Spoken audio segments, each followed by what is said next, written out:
see myself on this part, but I'm sure you guys can. I can see you. Because that's what I've been doing.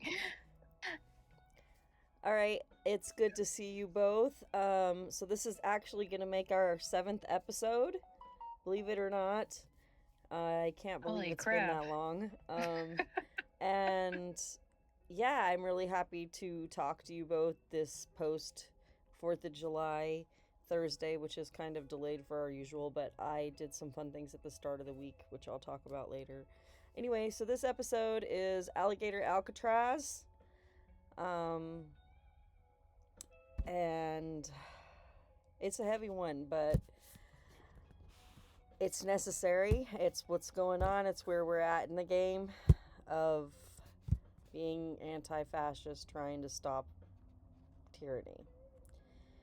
So, and then from there, I think we should talk about, of course, the budget situation and what these circumstances might mean. So, I don't know, Bev, it's been a while since we heard from you. Let's start this topic with you. What do you think about the whole, from start to finish, within 9 days, they had this Alligator Alcatraz built and already have detainees? Honestly, I'm floored by the comparisons between this and Hitler's reign. I've been seeing some clips and pictures and things like that, and just the similarities are so blatant that there's no denying it. I mean, what they're doing is literally genocide. And, it is disgusting. And just some of the comments from these MAGA people, like I was seeing one, and I think it was AOC had responded to it. No, it wasn't AOC, it was another Latin American person, but one of the MAGA people was like, oh, well, this is just the beginning because we can feed those alligators 65 million people. And well, 65 million people is the number of I think that was Latinos. Laura Loomer that said that, wasn't it? I think so, yeah. I think it was. Yeah, I saw that too. But I mean, how can you think like that about people? I mean, just because they have brown skin. I mean, what does it matter? At this point, I personally feel like I'm a dead man walking. I don't know. I know I seem probably very eerily calm in saying that. But I feel like it's just kind of this where there's no sense of denial here. There's, like you were saying, it's undeniable the parallels between Auschwitz-Birkenau and this encampment. And not just that, even if you just there were a couple of pictures I seen where they were comparing the Japanese internment camps, and the way that they look just from an aerial view is it's identical. Yeah. But I mean, I don't fit into any of their boxes, okay? Let's just be all honest, real. Right. From my very existence just is that way. And I've been sitting here trying to, especially after having just went on a 3-day vacation with my kids, as part of a celebration towards Independence Day that week, it's almost just like, but what are we celebrating? Because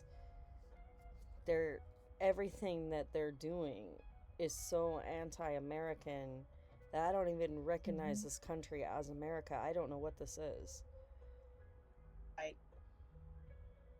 And just the comments he himself was putting out, if you don't like it, you can leave. Exactly how are we supposed to leave if we don't like it? Well, if that's the case, well then, okay, give us some severance packages. If you want to take away all of the Medicaid or whatever, give us some severance packages. You want me to take my kids and you want me to leave? Make it where I can leave. And don't just come and arrest us all for whatever crazy offense you can imagine to throw us into an encampment in the middle of the Everglades. And I can go off on so many things just on the topic of the Everglades alone. This is, first of all, a national park. Okay? This is not supposed to be a place. This was a place that was set aside for the wildlife. It is a recreational area, yes, but it is mostly a reservation site for these animals. And I don't just mean the alligators. We have saltwater crocodiles down there too. We have invasive species out the behind, pythons, but then even just the natural species. There are mangroves, there's manatees, there's specific types of species and flora and fauna that are protected in that area that are not found anywhere else in the world.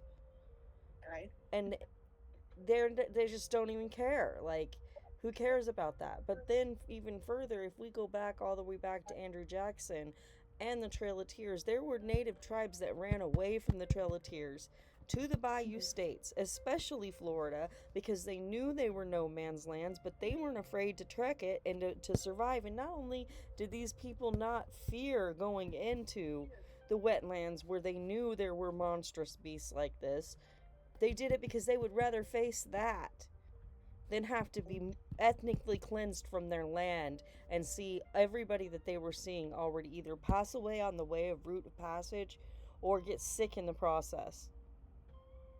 Mm-hmm. And you know what that tells you about the kind of resilience we're talking about indigenous people of any sort? You really honestly think that gator infested swamps are going to keep people from trying to get free? If that's what they're in between having to deal with you or get through that? This isn't Siberia. It's not like they need a person to help them get through and then they end up eating them kind of thing. There's stuff they can eat there. There is stuff that they can access within the swamp to get away. And yes, there will be those monsters. But the idea that they even think that these are also now, because of that happening, they're sacred lands to several indigenous tribes. They were sacred lands to some tribes even before the conquistadors ever got there, who were the actual first white people to come to Florida. Okay, so there are natives that are out there protesting they were protesting the building of it just because it's sacred land and it's supposed to be protected for wildlife. And now they have defunded NOAA, and it's the Everglades. Any bad storm seasons that come through, they flush through the wetlands. Nothing stays. No. And it's so unpredictable. You don't know where, and there's not enough time. So here's the reality. The first big storm that we get down there that hits the Everglades, which is 90% gonna happen. I mean, it doesn't, there are some rare years where it skips by them, but it's rare. The first big storm swell that happens is going to flush that crap out of there, flood the entire thing. And the alligators that they're trying to use to threaten people aren't just going to be a threat to the detainees. They're going to be a threat to the guards there too. Because they're not going to discriminate, unlike this regime. Right. Absolutely. Or even worse, it could kill everybody there. Guards, prisoners, everything. And they're not going to care though. And I feel like they're going to consider those same guards that get put down there just collateral damage. That's right. And then they'll just wipe it away and rebuild it again and put more people down there. Yep. And what do you want to bet that they're saying it holds 5,000? I wonder how many they're going to top out down there. They're already overcrowding all their other facilities, and then we're hearing that in Secot there was mistreatment and abuse to Kilmar Brego Garcia, and his case has been one of the worst tug-of-war situations. One minute this man is, coming back home and you think everything's going to be okay. The next minute they're trying to charge him with all these crazy outlandish charges in Tennessee, and oh my God, you guys. As we go into that, the discussion in Tennessee has me... I'm trying to remain as calm and collected, and I feel like I'm becoming numb because I don't know how else to deal with it. It's either get really angry or be really sad or just kind of like... And I asked my daughter earlier, too. I was like, How are we supposed to deal with this? Because it doesn't feel right just to continue going through these motions every day, knowing that there's no one coming to save us. What day is it going to be that they come for us? Yep. They always start with somebody and then they move to somebody else. It's never enough. And these people that think it's not going to happen to them, I'm just going to say it, bullshit. Yep. You're on the list somewhere, no matter what. Yeah, Unless if you're you fit not, into his box. you don't fit those parameters, those specific parameters of the right people, you're on a target. You know, if you're not white, if you're even partially not white, or even if you are white and don't look white enough, or a person with a Mexican last name, Spanish last names are being targeted, and it actually has come to white people, immigrants too now. It actually has started to affect people from different places. An Australian, I believe, already, a Canadian, somebody, I believe, from one of the Scandinavian countries. I don't remember if it's Sweden or Switzerland, but one of those two. There's been a few. It's a handful, and it's not quite nearly as it is our Hispanics. But the point is, it's happening, and I'm just wondering, when does it happen to J.D. Vance's wife and Melania Trump? Right. But see, they got and by extension, Barron. Right. I mean, well, that's another thing, and people have been making that argument, and they're like, well, it can't happen to Barron because he's got Trump for a father. And some people said that to me when I started kind of getting really antsy about the birthright citizenship situation and how they split it with the Supreme Court. I'm telling you, the Supreme Court is totally set and bought and sold. There's no way. There's no way. All the things that they're doing, there's just no way. But when I said that there were a few people that are like, but you're an American. And I was like, yeah, I have 4 kids, and let me explain something to you, okay? And let me actually break this down. If you know anything about Puerto Rico, okay. So, my son's father, he has an American father, but his mother was born on base in Germany to a Puerto Rican couple. Her father did sign up and serve in the United States military. And he was stationed during Vietnam briefly in Germany with his wife, and she happened to be pregnant and gave birth to his mother on a German base. So she got dual citizenship to Germany and America. However, again, with saying that both of her parents are actually Puerto Rican citizens, what you need to understand about Puerto Rico is Puerto Ricans don't actually have birthright citizenship. They were granted citizenship as a territory under the Jones Act. And if he repeals that, as he has already started to repeal birthright citizenship, and he does not like Puerto Rico, okay? He don't like Puerto Rico. He's made that very clear. He could repeal every single Puerto Rican's citizenry, which would mean that by default, my son's grandmother would become a German citizen instantly. Okay? That's all she would have left. And even though her son was born with another American, he would have one German parent, who's technically Puerto Rican German, crazy as that sounds, okay? And he would have one American parent, which would mean by default my son now only has, depending on what their consideration is, if only one American parent is enough to substantiate you being a citizen, then okay, yes, but how do we know that that's going to be enough, especially in situations where I just talked about someone who's actually a brown person?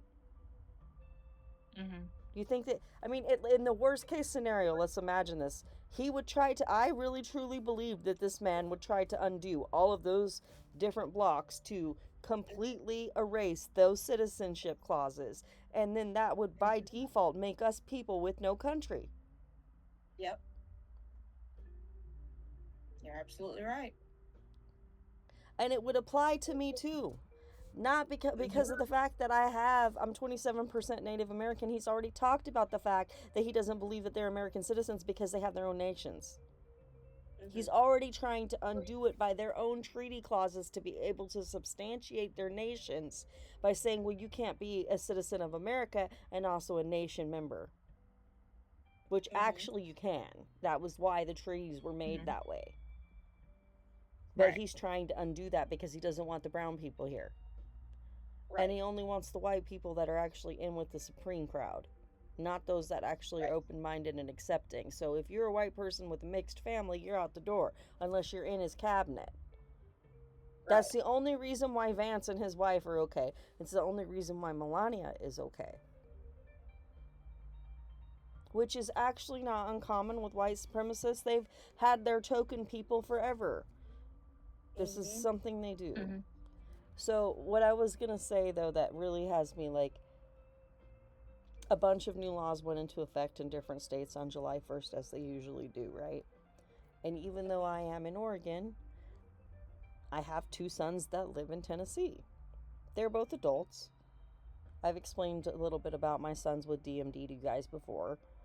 Obviously, with having Duchenne muscular dystrophy, they are both adults, but they are completely disabled. Medicaid is what keeps them alive. Like, my son has to, my oldest son has to go to sleep every night with a CPAP or he will not be able to breathe on his own. The cost to upkeep those and everything is a lot.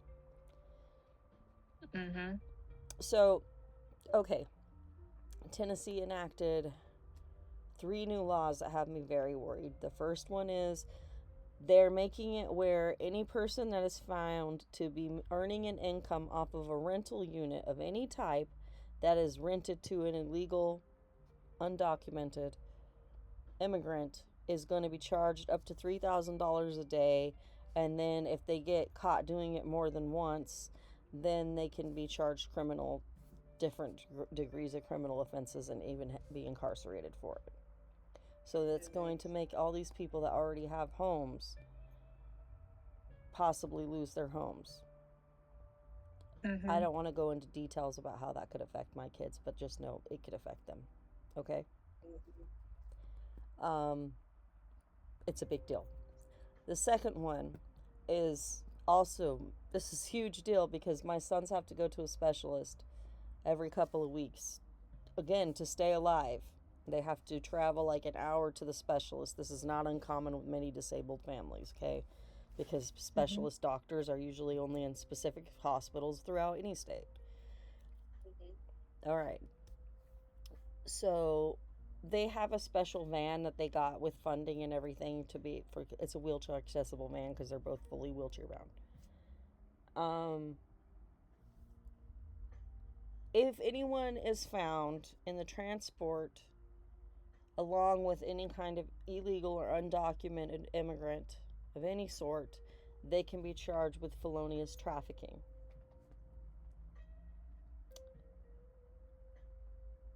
So if anyone is in a caregiver role in any way for my children that has that as a status issue, my sons traveling with them to go to their doctor could be charged as felons for traveling with them.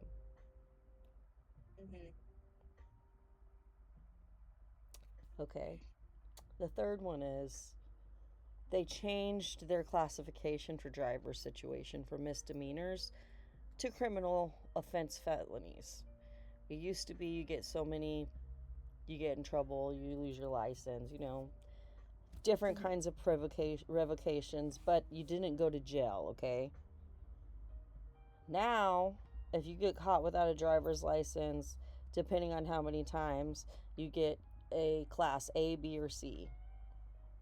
And if you've already gotten to C, then you get to go be incarcerated for like 10 years.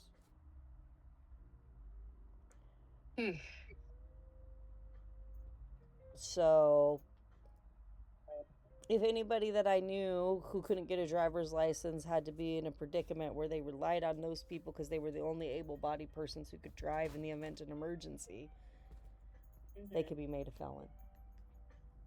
But yet we have people like Diddy getting off.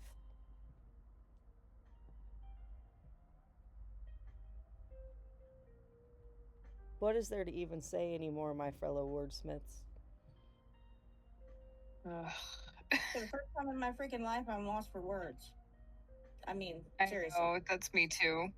Me too. I see everything every day. All of this just new, just crap, and it just gets worse and worse and worse every time I look at the news. And I'm like,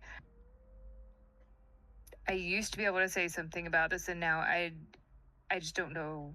I don't know what to say anymore. And part of what I do for a living is putting words to something, and I can't do that for any of this crap anymore. I was just reflecting and I was like, I did, and I know you did, you both did too, all the things I knew to do. And it feels like it didn't matter. Mm-hmm. And I know that there's probably a lot of people who feel that way, but the biggest thing that we have to do within our roles is not to give up hope, because we are the ones that inspire other people to keep holding on for some hope. But, in World War II, we were the ones that we came late, and we also did a lot of wrong, especially to Hiroshima and Nagasaki. But Mm-hmm. there's no excusing or exonerating any of that. But in the end, the people that liberated Auschwitz-Birkenau were American soldiers. And to think that we have something built on American land the week of 4th of July, the day before the 4th of July, getting its first detainees, that resembles anything like Auschwitz-Birkenau should be the biggest wake-up call for every American that ever gave a shit about July 4th, 1776. Mm-hmm. And I'm trying not to cry as I say that, because this is the biggest. These people that call themselves Christians, this is what I got to say to them, okay? If everything that you say is true, out of your own books, out of your own prophecies in your own book of Revelation, you are the ones that have elevated the very man who's doing everything that looks exactly like what the Antichrist is supposed to be. Mm-hmm.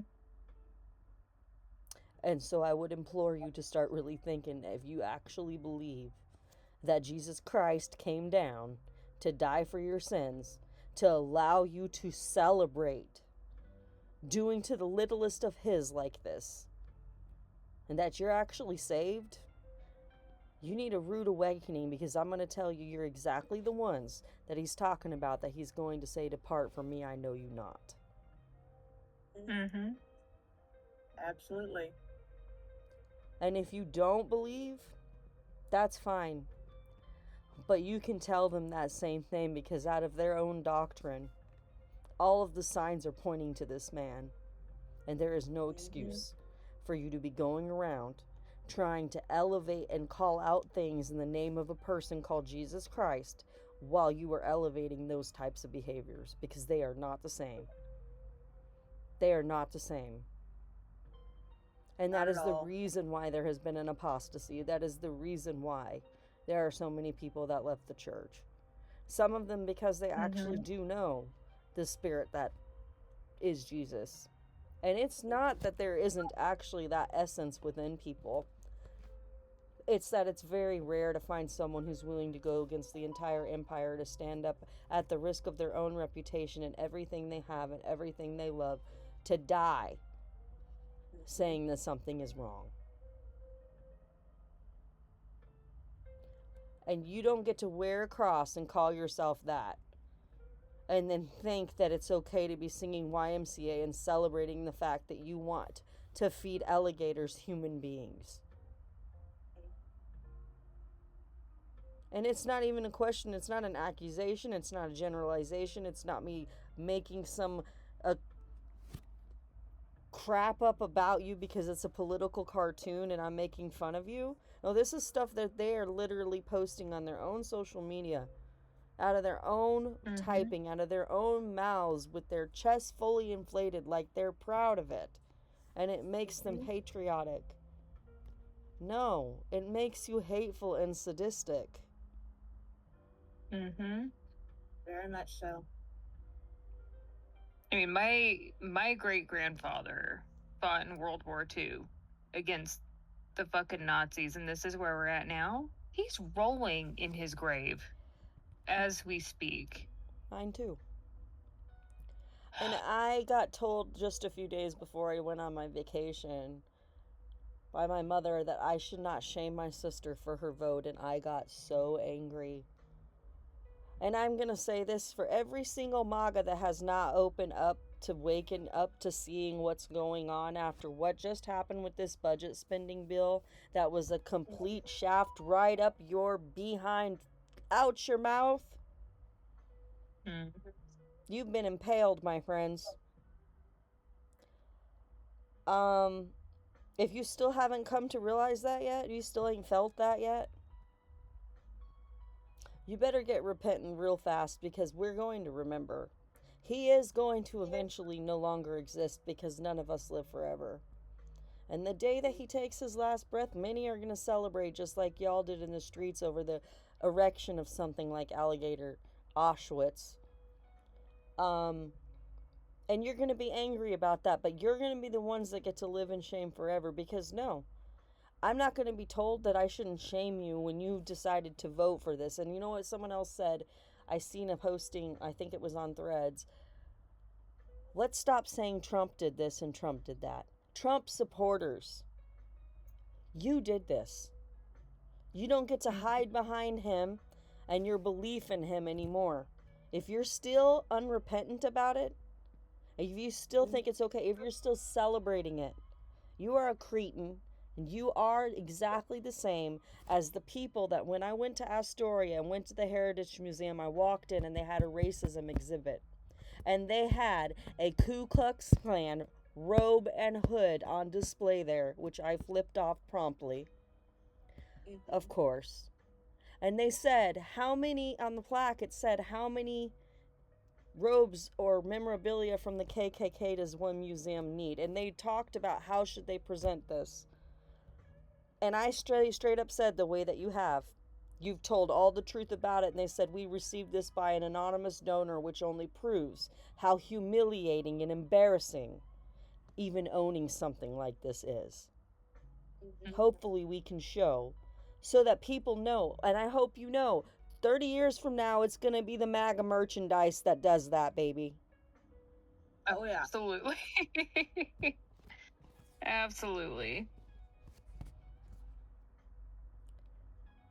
And you know what? We'll be lucky if we're all here then. Because the way things that are going, I've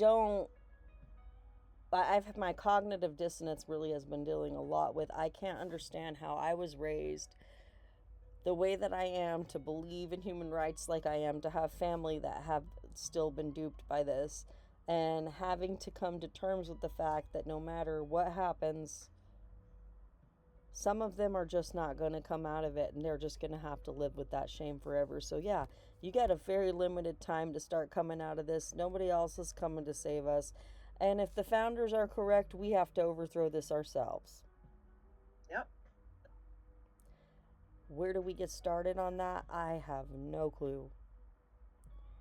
I know that nobody wants to go out there and be the ones that are going and gung-ho doing something like the insurrection. Only they do that, right? But you got to understand, we're at the point now where they have so much power that if we don't keep fighting and we don't push forward, we're going to keep having scenarios like we just did in Coeur d'Alene in Idaho. With the firemen that got lured so that they could be fired upon.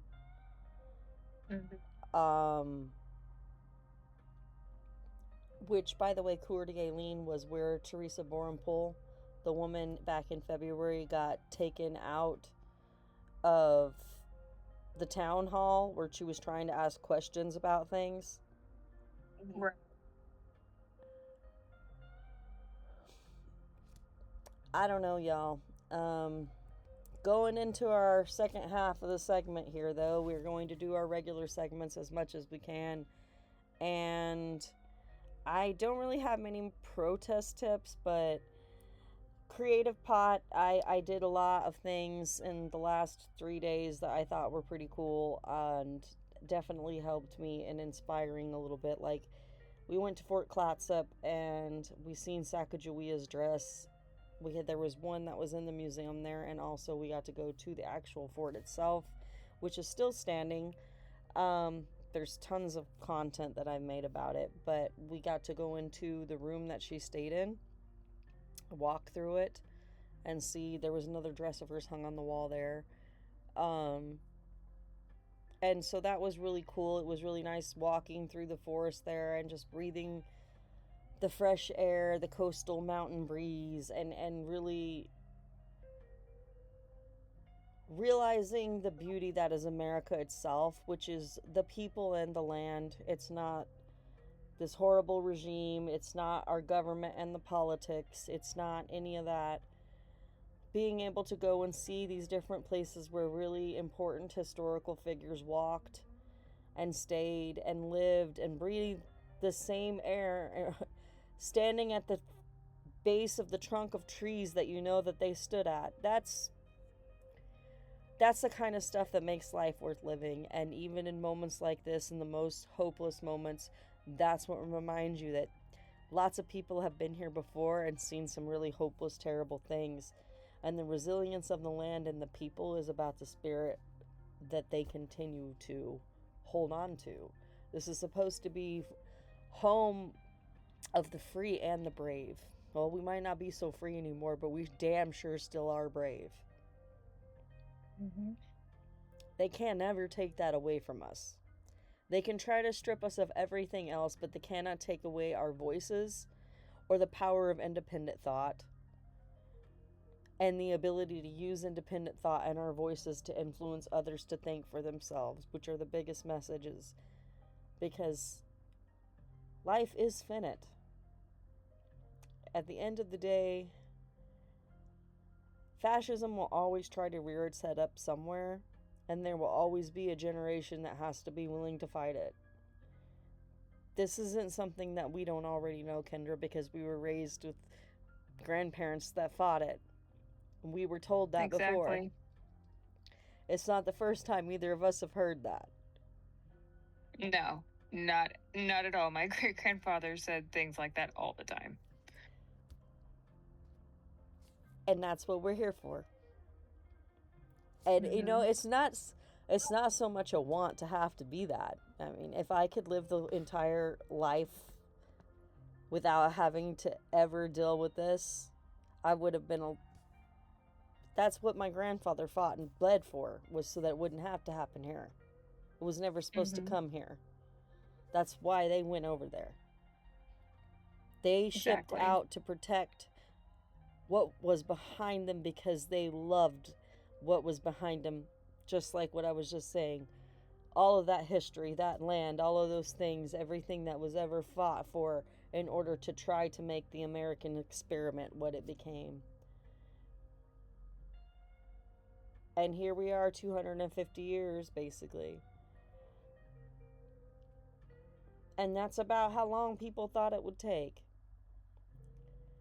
before we got to this point. But yeah, going out there and seeing that stuff's definitely good, and getting in touch with the land. And if you don't feel like you want to celebrate tomorrow, don't celebrate, but maybe go out and walk through the grass and sit out in the sun and drink a glass of tea, or maybe make it a Long Island one. But in either case, just, you know, try to find the little moments while you still do have your freedom and continue to resist, because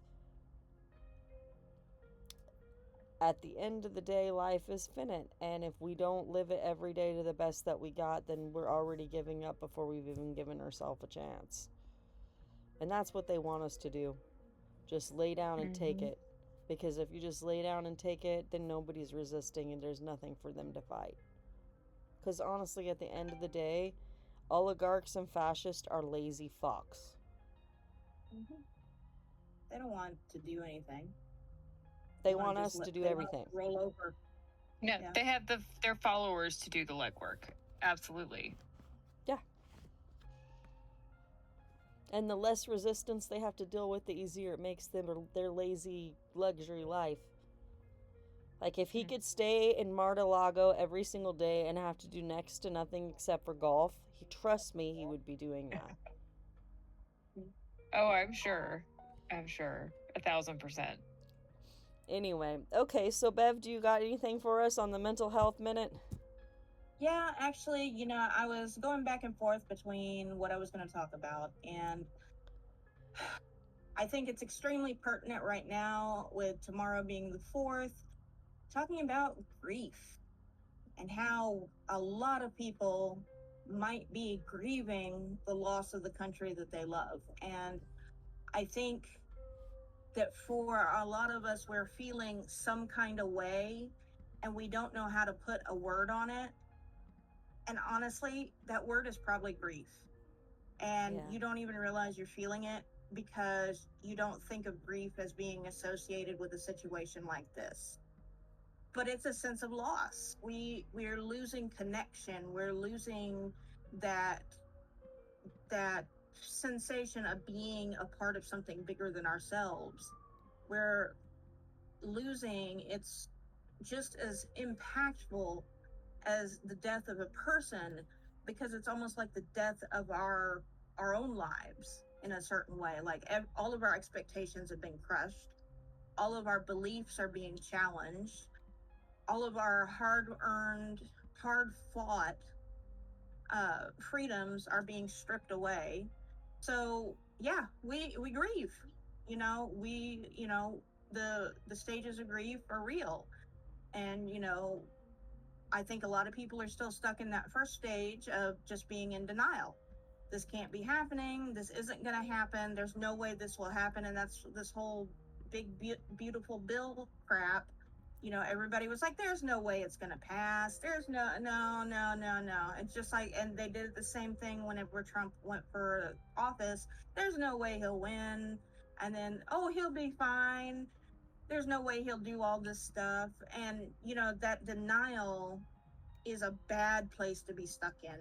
Yeah. We've got to get through all those stages and get towards that 5th stage of acceptance, where we don't have to like it, but we do need to accept that it's the fact of our life now. And we have to use that to propel us forward. Because if change is going to be made, we have got to get out of that denial stage. Even the best people in the world are going to be struggling right now with that, either stuck in denial, stuck in anger. Some of us, probably are still stuck in bargaining, but until we reach that acceptance stage, we're not able to function fully, because just being angry isn't enough. Just, anger is not enough anymore. And the bargaining, you can't bargain with these people anyways. It's not going to work. So we've got to get down, and then there's some people that are stuck in that depression area who have given up. That is a part of the population. I know, there's some people that are just like, there's nothing I can do, so why should anybody try? It's going to happen no matter what. Those are all legitimate places to be, but until we get past all those areas into the world of acceptance and what the reality of the world is right now, we're not going to go forward. You can't move forward without acceptance. And does it suck? Sure does. Really sucks.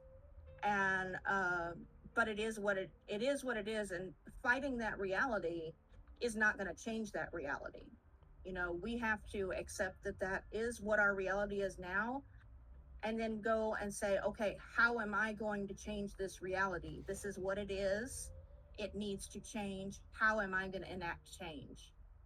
And the only way is to work through that grief, work through that longing for something that's missing, that, this isn't the, I've seen so many times, this isn't the country I grew up in. And that's true. It's not. And we're going to have to accept that country does no longer exist. And after this, it's not coming back.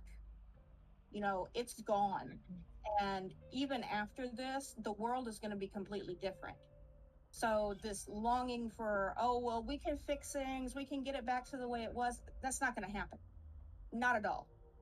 It's just like when a person dies, you can't fix it. You are going to have to go forward. You are going to have to build something new.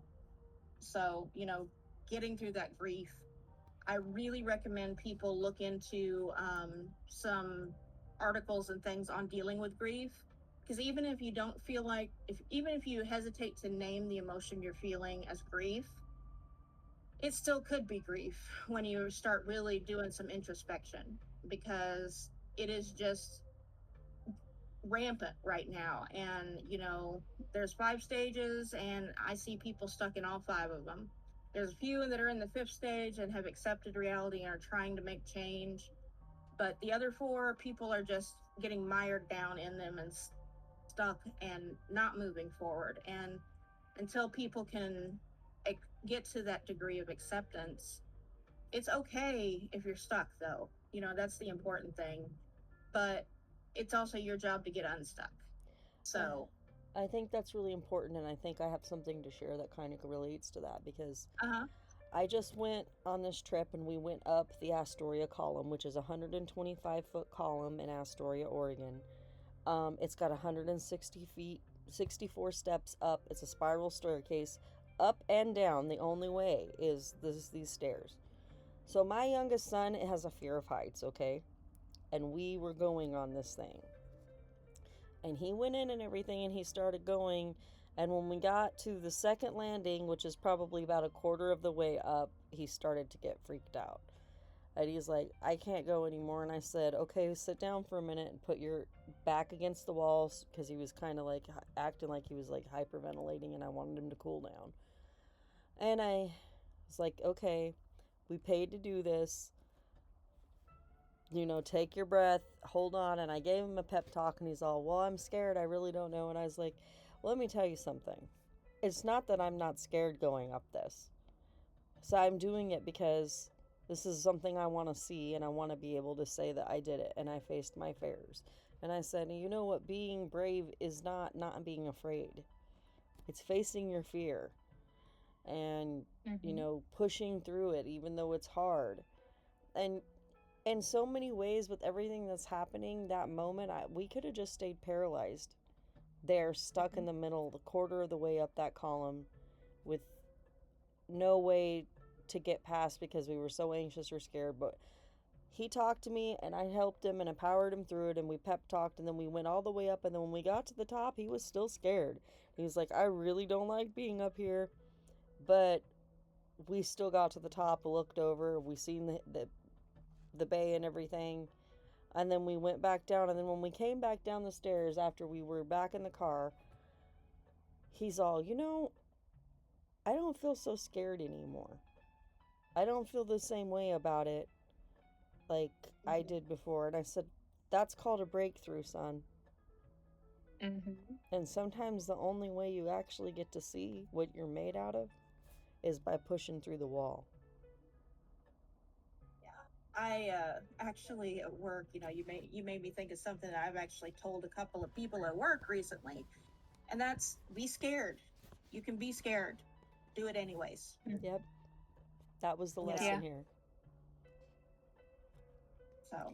And at the end of the day, look, I'm still his mom. Even though all this shit's happening, I need to raise this kid.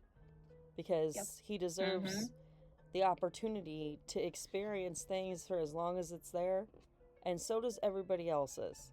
So, and I know this is especially for you, Kindra, because you got a young one. He's got a great mom. Yeah. Just teach him the things that he knows. Try not, like somebody told me when they're my mentor, they told me one time, first of all, everything is small shit. Don't sweat the small shit. At the end of the day, the most important thing is like those moments where you're helping your kid make that breakthrough. Even though all the world's Mm-hmm. falling down, you're still raising a soldier. You see what I'm saying? Mm-hmm. Because that's I'm what it's trying about. because this kid's scared of nothing. Well, I won't say he's not scared of anything because that can't be true. He's 4, but he's got a mom that is scared of everything. I am anxiety ridden. I just everything terrifies me, and watching him grow up in this, knowing that there's unfortunately we just have to keep pushing through it no matter what happens, and anything can affect our whole entire livelihood here. Yeah. And it's terrifying, and I just have to, instead of letting myself sit there and just wallow in that grief of it's, I still have this child, I still have this son to raise, to not be a shit human being. Yep. And it's not even just that, but I want him to be stronger than I am. Mhm. Because Lord knows I haven't been in the past, and I'm still not there. I'm working there to get there every single day. The environment I was raised in, the people that raised me, all maggots, I'm sure, because I don't talk to them anymore. I've been no contact for a long time. Just what I remember growing up with these people and what they tried to do after I cut them off, that there's no way around it. That's exactly what they are. And just knowing that I'm still raising him and I have to do this for him, that's enough to push me. And so if anybody who can't even just look at their children and realize that these children are what they really need to fight this hellscape for, what are you doing?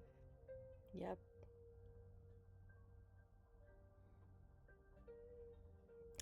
It is up to And us that's to how I have raise to look them. at it.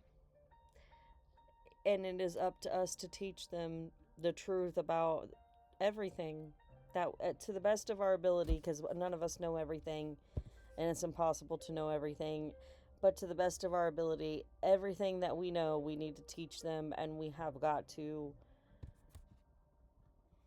not allow this regime to make us so numb that we lose sight of what matters the most, because that's what they want to do at the end of the day. If they can get the parents to just kind of give up and become all hopeless, then they're going to no longer be doing their job, and then they get to use those kids as human resources in whatever way they deem they want to use them. And the saddest thing, as that correlates especially to the Diddy's case, is the negotiation of bodies for horrible trafficking purposes. And let's just be real, if they would have set the precedent and actually held an example here, then all the kind of people who do things like that would have learned a bigger lesson. But yet here again, once again, it's, oh no, nobody's going to hold anybody accountable for the fact that we know that they've trafficked underage people for the purpose of perversity. Mm-hmm. And we're going to continue to see more and more brown children that are placed in different systems that are going to supply that chain of demand. So if we don't teach our children to protect themselves, how to be soldiers, what to look out for, what their government was actually made about before this became whatever this country is now, they won't. So that they can keep them indoctrinated, ignorant, and under their thumb of control until they no longer deem them worthy of living and their use no longer needed. And I know that that sounds very morbid, but that's the reality. So the only people that are going to do it are us. So for those of you who have children, that alone has got to be your everyday. Find something to hold on for. Find something that refuels you. If you have to take a break away from the news, like even when I was on vacation, I was still getting different news. It's undeniably there. But I was at times going, you know what? No, because today I'm honoring Sacagawea. You see what I'm saying? Like today My Mm-hmm. celebration for 4th of July is I'm going to honor this Native American woman that was a hero in this country. So that is what I got for today. Do you want to talk any bit about your plants or anything real quickly before we close up here, Kendra? My goodness, just in the scheme of everything, my issue going on just seems so small. No, so I'd say probably about half of my garden has been pretty much decimated by the neighborhood peacocks, Why does this feel unfortunately. like it's relevant to Trump? Think about this. Why? Why? You're not wrong. You're not wrong at all. Like, oh my gosh. So they started coming around maybe week and a half ago, and we're still trying to figure out exactly who owns them. Because here, they're pets. They're not native, right? Like, Right. everybody knows. Like, so who do they belong to? Where are they coming from? And so they started coming around. First, they were just kind of pecking around the yard, not a big deal. Maybe killed a marigold seedling that was like barely like this big, not a big deal. It's okay. But then I have this wonderful bed that's filled with kale that I've been growing for freaking ever. And these beans that my mother sent me, purple beans, and they were doing really well. They had flowers, they even starting to produce, and then here come the peacocks.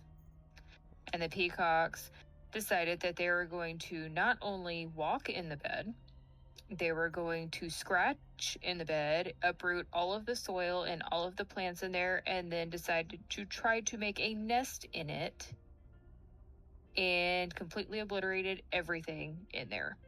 Oh. So I'm starting over. Yeah. And like I said, just it just seems like such a small thing compared to everything, but to me it's so huge just because we're trying really hard for sustainability at our house. Like if anything happens, we don't want to have to depend on anything. We want to be able to depend on ourselves. And this was part of that grant experiment, get us to a place where if it came down to it, we didn't have to. Like we were here, we could take care of ourselves on our own. Didn't have to depend on the food system, or like if we didn't have money to go buy anything from the store, we have it right here. That was the whole point. So now there's just gone, and we have this kind of like mesh cage thing around my blueberry bushes, originally meant to keep caterpillars from eating my blueberry bushes because we get caterpillars really bad here, and they're trying to get that off of there so they can get to the blueberry bushes. So I'm like, okay, this is not okay. And my husband has made cracks about, I've heard peacock tastes a lot like chicken, and I'm like, okay, I'm not going that route. I no. I don't want that. But I mean, they're doing that, and now I have all these seedlings on my porch. It's been raining so hard, I can't even leave them out, and they're our porch is pretty much like it's got like a 3 foot like perimeter around it, and because it's attached to our deck. And those bastards flew over the gate to get to the porch and were eating our cat's food. And I was like, okay, so it's going to be the cat's food, and then it's going to be everything else that I've worked so hard for on that porch. So we just have to figure out ways to keep them out of everything now, like everything, or figure out a way to get them to leave and not come back. And so we've been looking up all these different kinds of things now, trying to figure out exactly what to do. And one small, simple little solution that we found online was pinwheels. So we're going to give it a shot and see what happens. They're cheap. You can find them at the dollar store. They're everywhere. It's summer. Yeah. Yeah.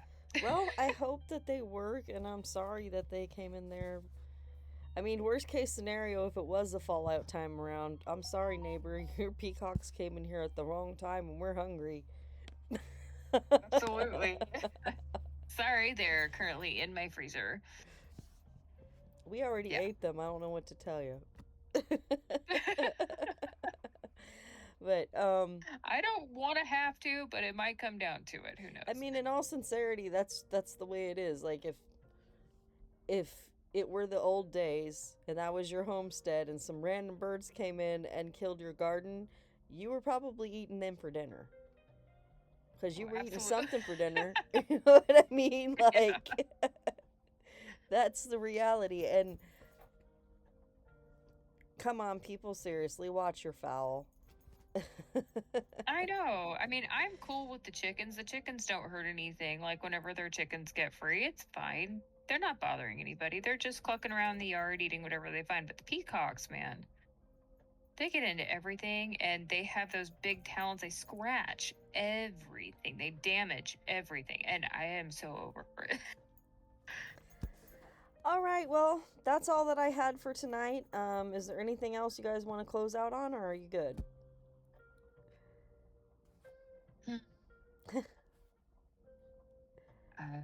I got nothing. Yeah, I'm out.